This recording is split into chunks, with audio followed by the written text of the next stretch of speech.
سورہ فاتحہ ایک بہت بڑی دولت، بہت بڑی نعمت ہے۔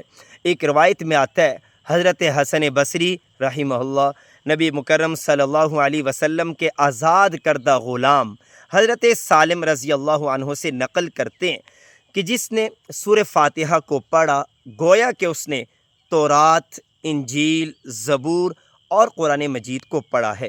ایک اور روایت میں آتا ہے کہ ابلیس کو، شیطان کو 4 مواقع پر نوحہ زاری کرنی پڑی اور وہ شیطان ابلیس سر پر خاک ڈالنے پر مجبور ہوا۔ نمبر 1 جب اس پر لعنت کی گئی، نمبر 2 جب اسے آسمان سے زمین پر پھینکا گیا، نمبر 3 اور جب سورہ فاتحہ نازل ہوئی۔ الغرض سورہ فاتحہ کے درجنوں فضائل پیارے آقا صلی اللہ علیہ وسلم کی مبارک احادیث میں موجود ہے۔